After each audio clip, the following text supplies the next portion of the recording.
Hello friends, Susan Milner, Florida Future Realty. I am coming at you from a raining parking lot. I am not driving, I am parked, so don't fret. Wanted to address this big change in the real estate industry, and probably unless you've been living under a rock, you've heard about it, and you may have questions about it, you may be totally understanding it. What I honestly wanted to address right now are some of the agents making like such a crazy fuss about other companies or agents and what they're going to do. Honestly, I'm kind of excited about the change because yes, there are new guidelines and rules, some people call them laws, that we do need to follow if we are a member of the National Association of Realtors. However, they're just, in some ways they're less clear, I'm going to be totally honest with you, but in other ways it's very clear now who's being paid and for what services. So in the past, if you were, let's say you're a buyer and you came to me and you're like, hey Susan, I want you to help me find a house, cool, what do you charge? A lot of agents were saying like, oh, I don't charge anything, it's for free, because they were being compensated by the listing agent and or seller. But it really wasn't free because they were actually being compensated. So then it was almost like a conflict of interest. Well, I'm working with this buyer, but I'm getting paid by this seller. See what I'm saying? Like it's almost like, wait a minute, what am I paying for? And do you represent me or don't you represent me? In Florida, we're transaction brokers unless otherwise, agreed upon. Other states, they have different agency laws. So it looks a little different depending on what state you're in. So I'm just talking about Florida right now. And then it was great because if I'm a buyer, I'm not paying anything for my agent, and that's super great. Well, now, can a seller and or listing agent still compensate the buyer's agent? Absolutely. However, it will not be in writing in what we call our MLS, our multiple listing service. So it used to be in the past, say I have a listing and my seller agrees to pay me X and pay a buyer's agent Y, or pay me X plus Y and then I'm paying Y out to a buyer's agent, whatever. It could be different ways, but I would have input that into the MLS system to where a buyer's agent would see that and know what they were going to be paid. Well, now we're not allowed to put that compensation information into the MLS. We can still offer it, it just can't be communicated through the MLS or anything connected to the MLS. So if I'm a buyer's agent, I would have to call and say, hey, I want to show your listing and I just wanted to know if your seller, you are compensating me as a buyer's agent. And then they can either say yes, no, and whatever that looks like for them. I can go now to my buyer and say that, because now I have to have a buyer agreement from the buyer saying that they're agreeing to pay me X amount of dollars for my buyer services. And this explains it. Now, that doesn't mean I can't get that paid somewhere else. It means that they're agreeing to it, regardless of where it comes from. So let's just say that this one was offering me less than what they agreed to pay. Well, we could do a new agreement to that new amount, or my buyer could say, okay, I'll make up the difference for that. Right? Or the buyer could say, you know what, I don't want to see this one. Let's only see the ones that cover the fee in full because, I don't have a lot of extra funds to be playing with, or I don't want to deal with that. Cool. The other thing that you can do as a buyer's agent is simply to call, or not even bother to call and ask what it is. Just put what you've agreed to charge to the buyer right into your offer, and then let that listing agent negotiate with the seller. Hey, this offer looks really good. However, they are asking for compensation. Here's what your net looks like. A good listing agent will be able to show, like, it doesn't really matter as long as your net is still what you had wanted, right? If the offer's good, just because they're asking for compensation, like, that's okay because you're still getting what you wanted.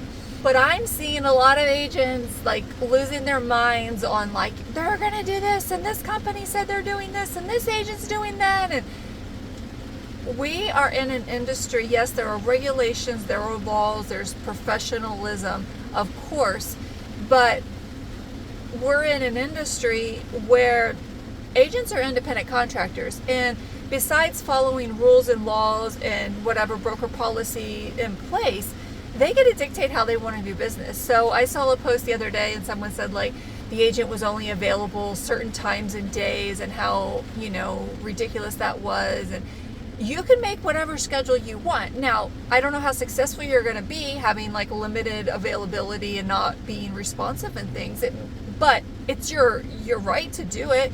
And I can't, if I have a different way of doing business, dictate to you how you should do business.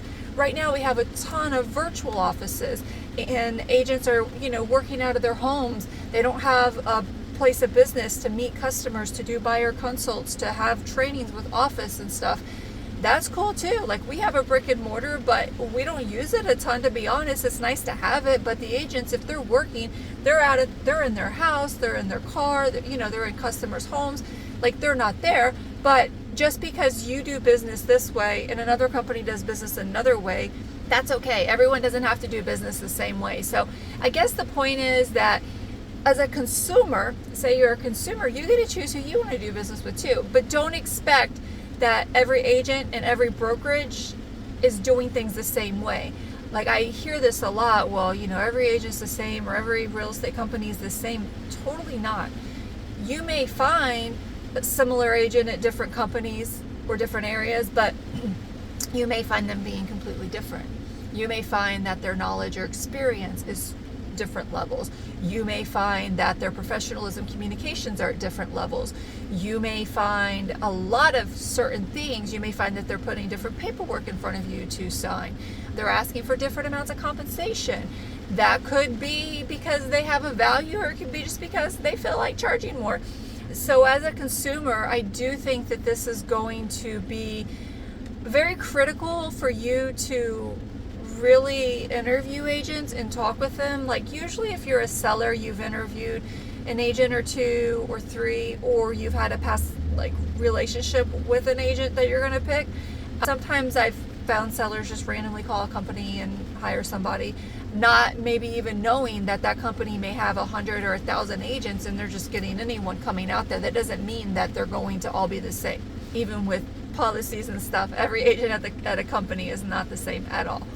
But as buyers, we, more than not, we're just kind of like, you went onto one of those major, searches, and just, whoever contacted you first from there, sure, show me the home, and you weren't really thinking about it. You weren't thinking about it so much as how much am I compensating this person? What is their skill set and knowledge? Because you weren't paying for it. I don't know. But a lot of times that's how buyers were kind of choosing real estate agents, which really wasn't choosing. It was just kind of the luck of the draw sort of thing. Now that you're going to be on the hook with a buyer agreement to what you're going to pay, I really, really encourage you to think about, does this agent understand what I'm looking for? Does this agent have experience? Is this agent going to communicate with me? Like, do they have customer service skills? Do they have empathy to understand what I'm dealing with? There are some agents that have really, really great sales numbers, but they're kind of like that doctor who has bad bedside manner. Maybe that's cool with you, but maybe it's not. Maybe you want someone who's going to be, nicer and more understanding, but maybe you want someone who's more like that doesn't have any of the niceties. It could be a personality thing. Like, it may just not be an experience thing. It could be like, what? I only buy and sell a home every 5 or 10 years. I want to have a good experience. I'm looking for someone that I can, get along with, even more so than, their knowledge and experience. Do they, are they brand new, but they're really intelligent and really on the ball? Or have they been doing this for 50 years and they're kind of slacking because they're tired? And you know what I mean? So keep in mind that experience, new, old, volume, those are all things to look at and consider, but you really need to think about the things that are most important to you. And what's most important to you may not be the same thing that's most important to your neighbor who's looking to hire somebody. I just feel like there's a lot of misinformation going around right now, and you really can't just have a generic comment about it, because one of the main points of this whole thing is that commissions, compensation should all be negotiable. Okay? And so as a consumer, you should have a chance to figure out what you need and want, and then how much you want to compensate for that. Now, as a brokerage or an agent or whatever, you don't have to just do whatever the customer says. Like, you also have the opportunity to say, well, unfortunately, that isn't a service I offer, or that is not a price that I can match with you. Just like anything, you go to a store or something, you can go to one store and buy yourself a new bag for $40. You go to another store, it's $4,000. Like, they're going to tell you that quality's better, the name's better, blah, blah, blah, blah, blah, blah. But if you're only looking at price, then you might say, well, I just need a bag. I don't need a $4,000 bag. I just need a $40 bag, just in general, to know that there are going to be a lot of options out there. There's not any price fixing. That's a big no-no. There's not going to be any boycotting, like a bunch of people can't get together and say, we're all going to charge this, and we're not going to do business with that person over there charging less. Like, all different business models have always existed in the market, and they make it seem like, what I've seen in the media, that this is going to create more of those opportunities. They've already existed. Like, they've already existed.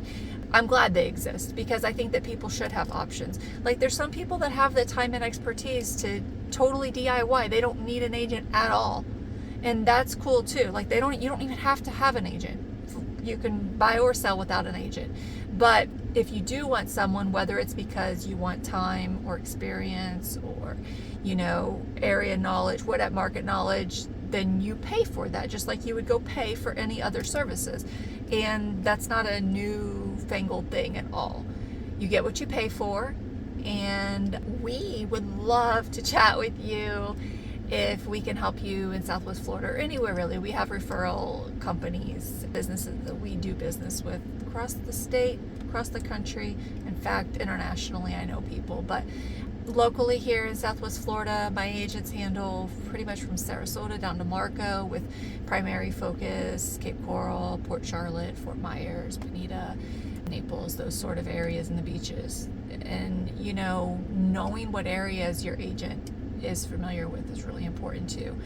Our agents will not go and do what they don't know, and if they are new, they're gonna have a mentor with them, so you don't have to worry about them being like, oh yeah, I can show you houses in Daytona Beach and they live over here. You know what I mean? Like, we know better. There's some agents that, do actually handle the whole state, but they know the areas, or should know the areas. There's nothing wrong with that. Our license covers the whole state. It doesn't cover other states unless they have licenses in other states. So they shouldn't be telling you what to do, giving you advice in other states if they're not licensed there. Anyways, I know this has been really long, and I thank you for listening to my little rant, and I know I kind of got off track a little bit here, but it's pretty important, and it matters to me because I've been doing this a long time, and I just hate seeing misinformation out there and confusion for consumers. And I want you to know, like, it's not confusing if you talk to the right person about what it means. But if you get wrong information from someone else, it may not behoove you. So anyways, have a great day. You can find us at whitecapecoral.com and call us at 239-542-8521. No, we do screen calls, so you would need to leave us a message for us to call you back, because literally 95% of my calls are spam and robos. I know, you probably deal with it too. All right, talk to you later. Bye.